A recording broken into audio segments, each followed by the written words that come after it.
दूं, हमारे भगवान श्री कृष्ण जब उज्जैन में पढ़कर आए तो 64 दिन में 64 कलाएं सीख कर आए थे।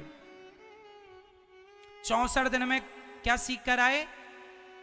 भगवान ने 64 दिन पढ़ाई की है, केवल भगवान कृष्ण ने। और वो 64 दिन में 64 विद्याएं कौन कौन सी थी, मैं कुछ विद्याएं आपको बता रहा हूं। भगवान ने 64 दिन में कौन कौन सी विद्याएं पाई, सुनना। गान विद्या, संगीत में भगवान ने पीएचडी की एक ही दिन में, पूरा संगीत जान लिया। इस धरती में जितनी रागें हैं, जिन रागों का ज्ञान पाने को लोगों को सालों साल लग जाता है, आज लता जी चली गई। लता जी ने इतना सुंदर, इतने सुंदर सुंदर गीत गाए कि आज तक हम सभी लोग, जब तक ये धरती रहेगी, जब तक ये जगत रहेगा, आध्यात्म जगत, तब तक लता जी के गीतों को लोग सुनेंगे। लता जी आज चली गई। लता जी ने इतना संगीत जितना गाया, जितनी विद्या उन्होंने पाई, वो एक दिन में नहीं पाई, उन्होंने सालों साल सीखा। और लता जी ने अपने इंटरव्यू में कहा है कि संगीत में मैंने जितना दिया है देश को, ये तो एक बूंद है, संगीत तो पूरा सागर है, जितना जाओ घुसते जाओ। तो लता जी को जिंदगी लग गई सीखने में और सिखाने में और गाने में। वही विद्या भगवान ने एक दिन में पाली, गान विद्या। दूसरी, भगवान ने पीएचडी किसमें की? वाद्य। इस धरती पर ऐसा कोई वाद्य यंत्र नहीं है जो भगवान ना बजाते। केवल बांसुरी नहीं, ढोलक भी बजाते हैं, वीणा भी बजाते हैं भगवान। एक दिन में पीएचडी कर ली हर वाद्य में। ये भगवान है, अल्पकाल विद्या सब पाई। तीसरा, भगवान ने नृत्य करना सीखा, नृत्य। चौथा, नाट्य, नाटक। ये जो फिल्मी सितारे आज पिक्चर नाटक बनाते करते हैं, ये नाट्य विद्या ही हमारे शास्त्रों का अंग रहा है। पहले हमारे यहां भरतनाट्यम एक पुस्तक है, सुना होगा आपने, भरतनाट्यम। हमारे महर्षि भरत जी हुए हैं, उन्होंने एक ग्रंथ लिखा था। आज धरती पर जितने भी पिक्चरें बनती हैं, नाटक बनते हैं, ये भरतनाट्यम से सब लिया गया है, वहां से कल्पना की गई है। हमारे शास्त्र में सब कुछ समाया हुआ है। भगवान बहुत अच्छे इस प्रकार के विद्वान थे। चित्रकारी, चित्रकारी भगवान ने सीखी।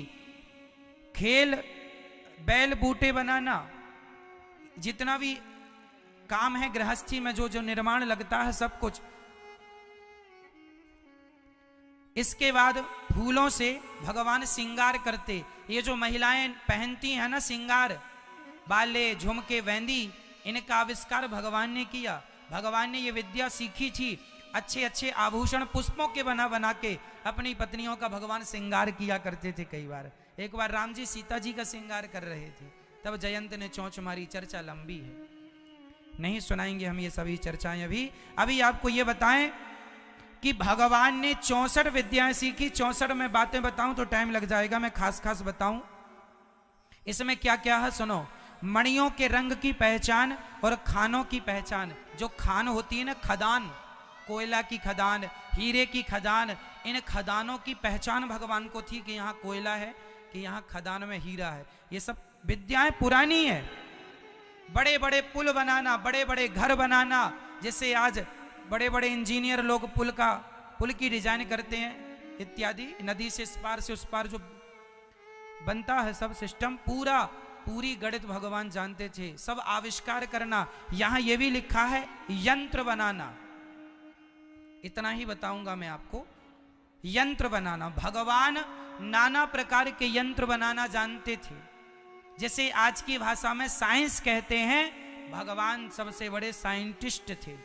यदि हमारे ग्रंथों में साइंस की बातें ना होती तो दुनिया में बाइबल पढ़ लो, कुरान पढ़ लो, उनमें कहीं भी साइंस का कोई लेना देना नहीं है। वहां विमानों की कोई बातें नहीं है, पर हमारे वेद पुराणों में साइंस की बातें हैं। हमारे वेद पुराणों में मिलता है कि हमारे यहां पर रावण के पास पुष्पक विमान था। तो विमान था मतलब उड़ने वाला एक सिस्टम था, मतलब हमारे यहां साइंस है, हमारे ग्रंथों में साइंस है। हाँ या ना? तो हमारे भगवान ये सारी चीजें जानते हैं, पर हम लोग इसलिए नहीं आविष्कार करते कि इससे मानव जाति संकट में पड़ जाएगी। पर अब जमाने की डिमांड है, तो अब हमारे देश के हमारे वैज्ञानिक बना रहे हैं, बड़े बड़े आविष्कार कर रहे हैं।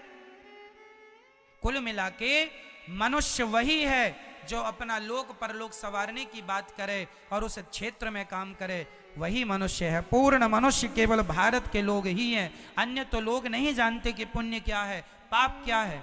वो तो पाप ही पाप कर रहे हैं।